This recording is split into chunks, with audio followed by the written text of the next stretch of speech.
One in now, another Jim Graham one. Where'd you go, Jason? Jason wanted to hear this one, but he's gone, so bad luck.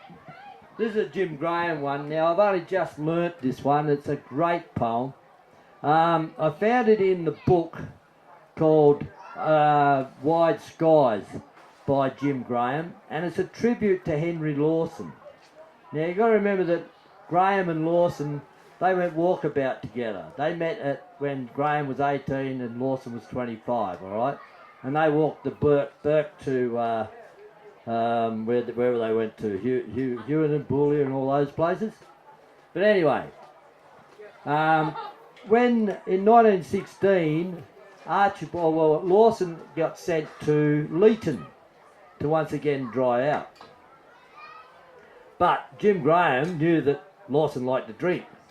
So he went into Narandra and bought a whole stack of grog and came back and kept Lawson happy. But while there, that was 1916. Now, Lawson passed away in 1922, and this poem was supposedly written 10 years later. And it's called The Poet's Coat.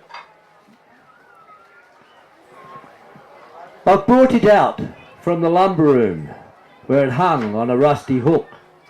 Its folds are frayed and dusty and stiff as the leaves of an ancient book.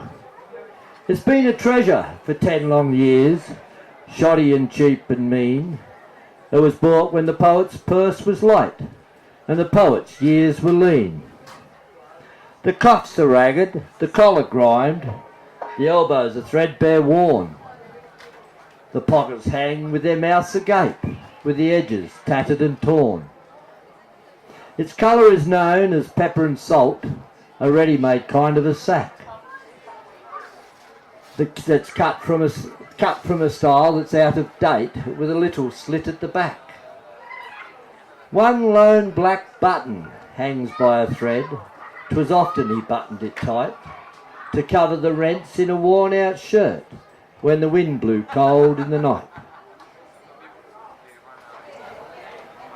My mind goes back to a dull grey day, hid plenty of them in the past, for he was a sick and a broken man.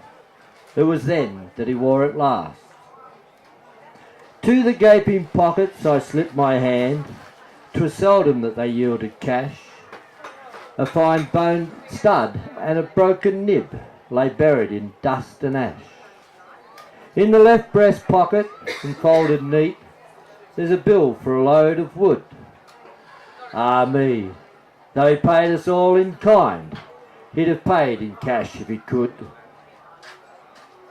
I shall hang it back on its rusty hook in the dust of the lumber room, away from the clutch of a careless hand and the restless sweep of the broom. And thither I'll still repair at times, when I'm tired of men and their ways, and dream a while by my old mate's coat that he wore in the olden days. There you go, Jim Graham. I reckon that's quite a good little tribute poem to Henry Lawson anyway.